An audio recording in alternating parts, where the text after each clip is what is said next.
And your wife, to come from green Ireland to South Africa, well, the Western Cape is fairly green, at least. How does she experience it?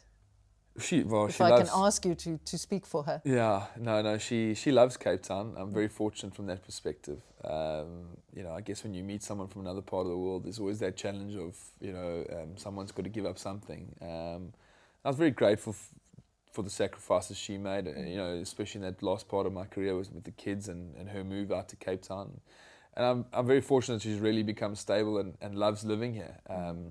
It's a huge responsibility because you really are her only linked to this new community.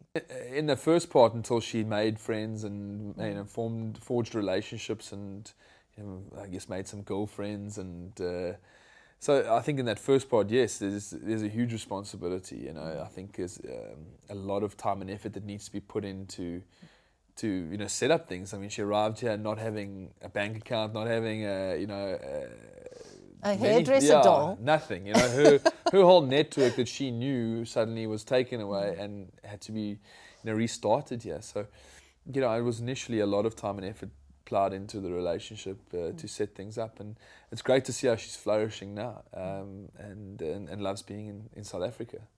Do you have a motto for life? There were many different mantras or mottos along the way. I think when I was young, I always used to have this quote, some people dream of success, others wake up and work towards it. That was kind of something that stuck with me as a young guy.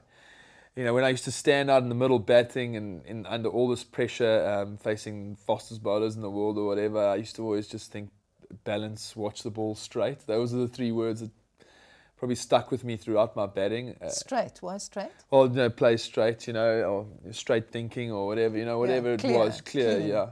So, you know, because if you're thinking a million things out in the middle, you don't actually watch the ball being bowled at you at 150 k's an hour. So that kind of was a mantra there.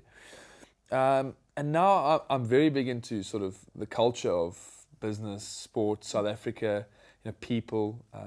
One of the legacies that I left behind within the environment was the Proteas culture. We went and did a study on the Protea that was given. I mean, the Springbok emblem and culture has been around for years and years, but the Proteas were given this environment, and it was one thing that I felt it was always lacking. So I think you know, we went and did a study on the Protea, you know, the first flower to regenerate after a fire, its resilience, you know. So we got a lot of our values out of that stuff, and the guys still live it today. If you see them tweeting, you know, Protea fire, everything is connected, from traditions to team songs.